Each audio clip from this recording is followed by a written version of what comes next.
Nós vamos conferir algumas dicas de cuidado ao usar energia elétrica com o engenheiro eletricista Marcos Lira. Marcos Lira, traga as dicas pra gente que começa agora.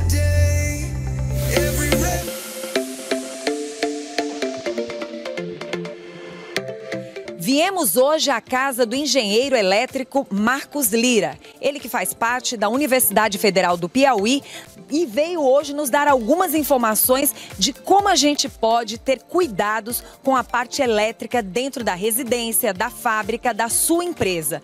E ele aceitou que a gente estivesse aqui. E nós vamos saber um pouco mais a respeito de alguns cuidados que você tem que ter com airfry, com sanduicheira, até mesmo, gente, só para vocês terem uma ideia, com liquidificador com partes úmidas. A gente já começou esse processo de conversação lá no estúdio, mas ele aceitou o desafio de eu vir na casa dele e ele poder nos dar mais instruções.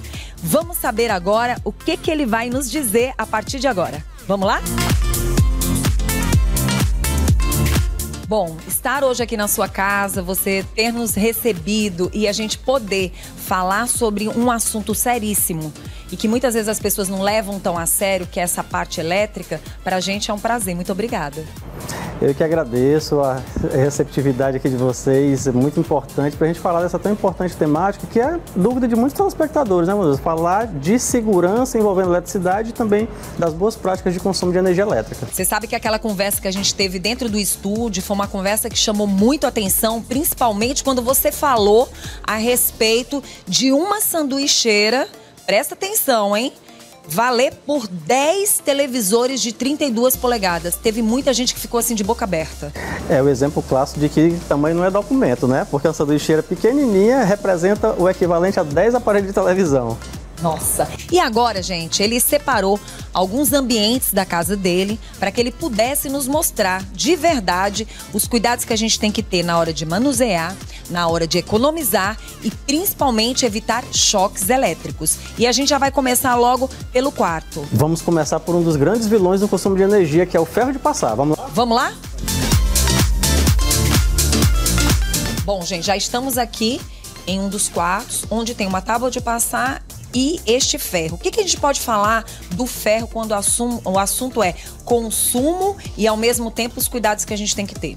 Vanusa, tudo que consome frio, produz calor, é um dos grandes vilões na nossa residência. Então, o ferro de passar, qual é a recomendação que a gente dá para ele? Juntar o máximo de peças de roupas possíveis para aquecer o ferro e usar esse calor de uma única vez. Porque daí, se eu pego uma calça, esquento o ferro, passo a calça, mas 2 horas depois vou lá e passo a camisa, toda vez que eu aqueço esse ferro, é energia sendo desperdiçada. A recomendação que a gente dá, então, é juntar a roupa da semana toda e passar ali em um único dia, e assim você economiza significativamente. Fique esperto, hein?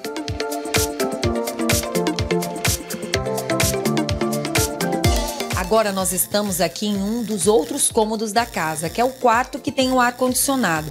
Eu quero entender melhor a questão do consumo desse ar-condicionado e muitas coisas que as pessoas não têm nem noção de que deveriam fazer em casa, até mesmo para economizar. Legal, Vanusa. Esse ar-condicionado, primeiro dizer que ele é do tipo inverter. Qual é a diferença do inverter para um split convencional? O inverter, ele nunca desliga o compressor. O convencional, toda vez que ele desliga, que vai religar, ele dá um pico no consumo de energia para poder fazer essa religação. O inverter não, ele reduz a rotação e quando precisa voltar a função dele, ele aumenta gradativamente. Então isso reduz o consumo em 30%. Então se alguém hoje vai comprar um ar-condicionado novo, eu recomendo compre o equipamento do tipo inverter. Você vai ter uma redução de 30%. Tem como a gente entender o que significa? Porque eu particularmente estou aqui querendo saber mais. Sim. Um split normal, um ar-condicionado normal, quando a temperatura é atingida no ambiente, ele desliga. O motor desliga porque entende que a temperatura foi atingida. Só que quando começa a aquecer novamente, o compressor desse ar-condicionado volta a funcionar. No momento que ele liga, se a gente pudesse olhar o medidor de energia lá fora, ele estaria dando várias voltas ao mesmo tempo porque o motor partiu. Então esse não faz isso, ele nunca desliga, ele diminui a rotação e aí com isso eu tenho uma redução no consumo de energia, porque ele não precisa ficar ligando e desligando, ele só diminui a rotação. Agora nós vamos para esse quadro gigantesco que tem aqui na casa do Marcos, para a gente entender melhor o que significa tudo isso. São vários disjuntores. Isso, Vanusa. Nas casas mais antigas, eu só tinha lá fora o quadro de medição com o disjuntor que desarmava e desligava a casa toda, né? O recomendável é usar essa estrutura, um quadro de distribuição onde eu tenho, por exemplo, um disjuntor que vai desarmar todos os equipamentos da cozinha, os equipamentos da sala, da área externa. Então o disjuntor ele tem a função de proteger um equipamento contra sobrecarga e curto-circuito. É o caso, por exemplo, do contato da água com a energia, vai desarmar o disjuntor. Se ele desarmou é porque ele está ok, ele foi feito para desarmar e proteger a instalação.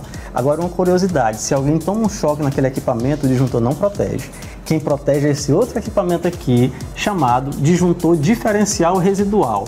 Se ele detecta que eu tenho uma fuga de corrente, o choque é uma fuga de corrente, seja para uma pessoa, para um gato, para um cachorro, ele detecta uma fuga de corrente, em um milésimo de segundo ele desarma. Marcos, chegou a hora do banheiro onde tem um chuveiro elétrico. E muitas vezes, não só o chuveiro elétrico, viu, gente? Tem também a tomada, que a mulherada gosta de usar secador também. E aí a gente acaba, de uma certa forma, chamando a atenção de tudo. Mas, por incrível que pareça, a gente mora em Teresina, mora no Nordeste, Piauí, é quente, mas as pessoas gostam de usar um chuveiro elétrico, principalmente de madrugada, né? Ah, quem não gosta? Eu gosto de usar. E o chuveiro elétrico também é um dos grandes vilões. Se a gente pudesse comparar em termos de consumo de energia, o consumo de um chuveiro é equivalente a 30 aparelhos de televisão. Não, volta essa história. 3.000 watts é a potência de um aparelho como esse chuveiro elétrico que a gente está vendo, equivalente a 30 aparelhos de televisão. Então, qual é a recomendação? No momento que você liga? No momento que você liga, na função mais quente. Na função mais quente, ele consome equivalente. Então, qual é a recomendação? Banhos, se possível, mais curtos, que aí você tem a economia de água e também de energia. Agora nós vamos falar da lâmpada de LED e vamos chamar a atenção também para o T que se encontra aqui. E aí, o que falar? Vanusa, essa é a lâmpada hoje mais econômica que a gente tem, as lâmpadas de LED. Elas têm uma vida útil quase 10 vezes mais do que uma lâmpada convencional, do tipo fluorescente, por exemplo. É um pouquinho mais cara?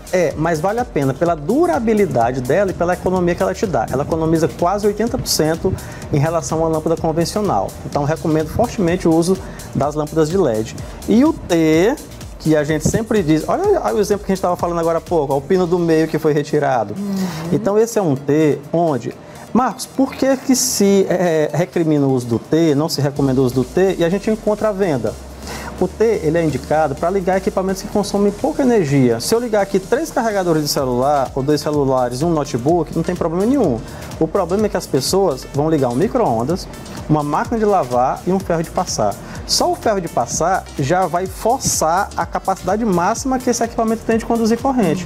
Aí eu ligo o ferro, o micro-ondas e a máquina de lavar, aí eu estou provocando um curto-circuito. Provavelmente vou ter um curto-circuito.